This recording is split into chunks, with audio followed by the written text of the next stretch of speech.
Good day, Grade 9 students, and welcome to another video lesson in Arts 9.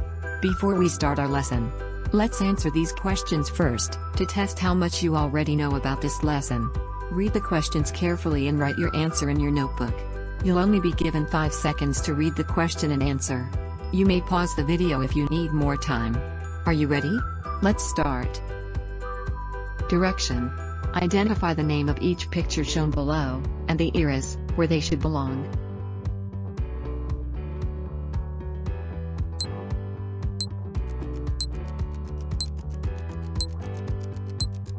Time is up. If your answer is Ramses and Egyptian, you are correct.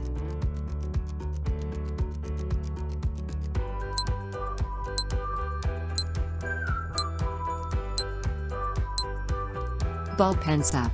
The correct answer is Venus de Milo, and Greek.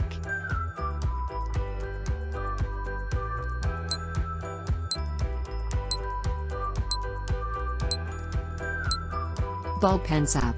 She is the Queen Nefertiti from Egyptian era.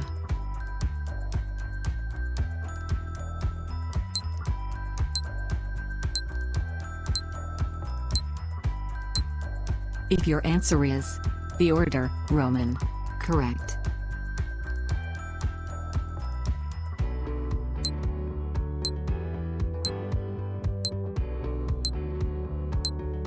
The correct answer is Venus of Brassempouy, prehistoric.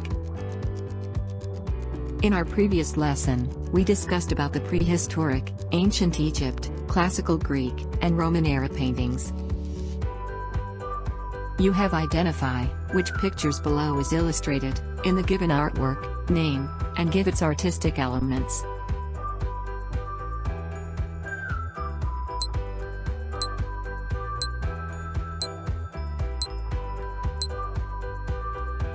The correct answer is letter D.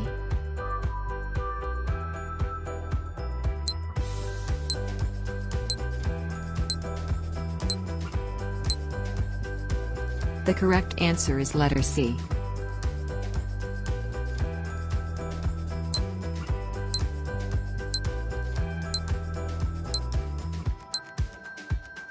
If your answer is letter A, you are correct.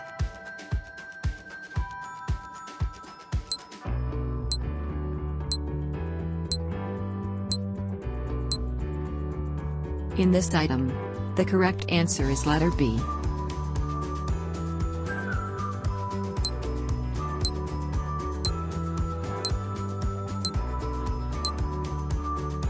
If your answer is letter E, good job. Alright. I think we are ready to tackle our lesson for today, which is about prehistoric, ancient Egypt, classical Greek, and Roman era sculptures. The sculptures from prehistoric era. Materials used in sculptures vary according to region and locality. Archaeologists believed that their sculpture is a result of natural erosion, and not of human artistry. The Venus of Willendorf. Between 28,000 BC to 25,000 BCE. It is carved from limestone, with excessively heavy breast and abdomen, used as charm to ensure fertility.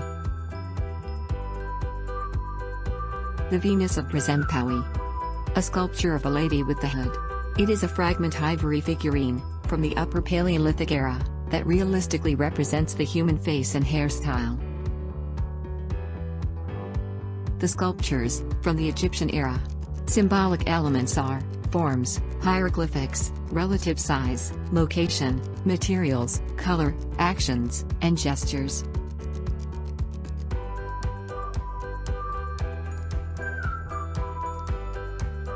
The characteristic of Egyptian-era sculptures. Symbolism were heavily used to represent the gods. They were represented as composite creatures with animal heads on human bodies. Relief compositions were arranged in horizontal lines to record an event or represent an action. Most of the time the gods were shown larger than humans, the kings larger than their followers, the dead larger than the living. Empty space were filled with figures and hieroglyphics. All individual components were brought to the plane or representation and laid out like writing. The Egyptian-era sculptures.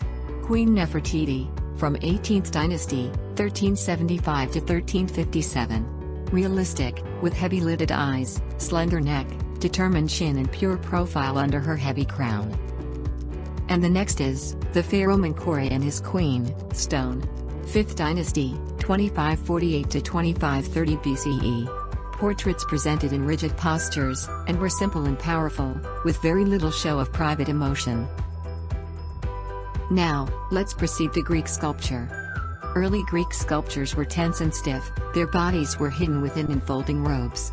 After 3 centuries of experiments, Greek sculptures had finally evolved, and showed all the points of human anatomy and proportion.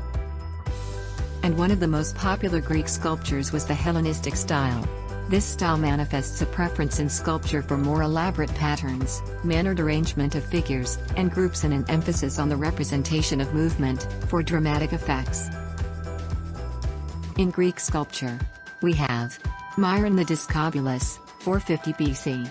It shows an attitude of maximum tension, full of compressed energy, and about to explode in action. Let's go on to Roman sculpture. Most Roman sculptures were made of monumental terracotta. They did not attempt to compete with freestanding Greek works of history or mythology, but rather, they produced reliefs in Greek-Roman, triumphal columns with continuous narrative reliefs around them. In Roman sculpture, we have the Portnacious sarcophagus, between 180 to 190 BCE. The best known, and most elaborate of all sarcophagus, it is a box-like funeral receptacle for a dead body. Comes from the Greek word sarx, meaning flesh, and phagein meaning eat. Marcus Aurelius. And another one is, the sarcophagus Servituri, 520 BC. It is made from terracotta, length is 6'7", or 2.06 centimeters. A husband and wife are shown reclining comfortably, as if they were on a couch. Alright. We have reached the end of our lesson. We can now proceed to our activities. The activity 1. Choose 2 sculptures from different eras or period, given in the lesson. Compare and contrast the 2 using the following indicators. Copy and answer it, on your notebook. Students. Number 1, name of the sculpture. Number 2, period or era when it was created. Number 3, materials used. Number 4, the use of elements of arts in sculpture. Lines, shape, color and texture. Number 5, the distinctive characteristic of the sculpture. Compare and contrast, using similarities and differences. Let's begin with our activity number 2. Art production. How to sculpt a head, out of clay. Step 1, gather your materials. Clay, sponge, sculpting tools. Step 2, mold the clay onto the foam head. Step 3, adding facial character to your sculpture. Step 4, adding hair. Step 5, allow your sculpture to dry. And last, Step 6, share your sculpture with a loved one. Alright.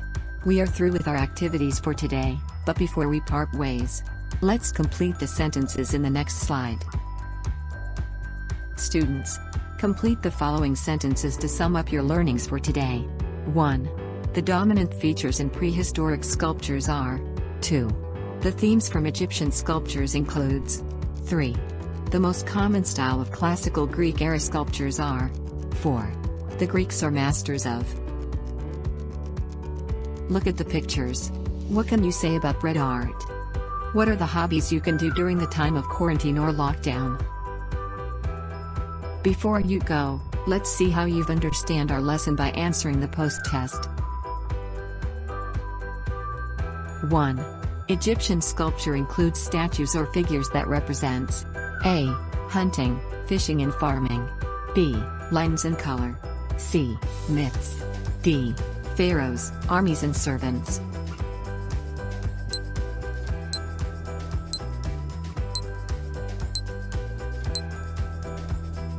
The correct answer is, letter D, pharaohs, armies and servants.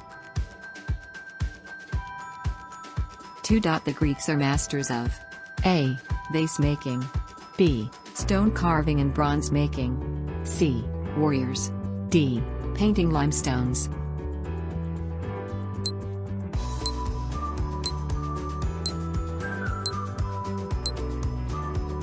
For this item, the right answer is B. Stone carving and bronze making. 3. This sculpture is considered as the ideal of Hellenistic beauty. A. Nefertiti. B. Venus de Milo. C. Nike. D. Venus of Willendorf.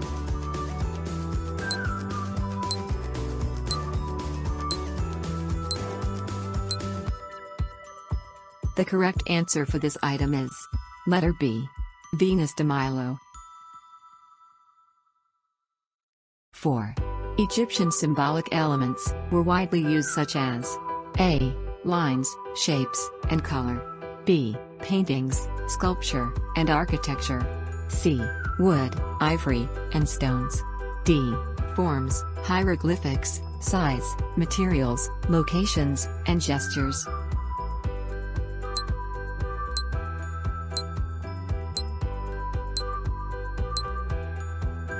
If your answer is letter D, forms, hieroglyphics, size, materials, locations, and gestures. Very good. You're correct. Number 5. Prehistoric sculpture materials vary according to A. Region and locality. B. Color and size. C. Wood and ivory. D. Animal heads and bodies.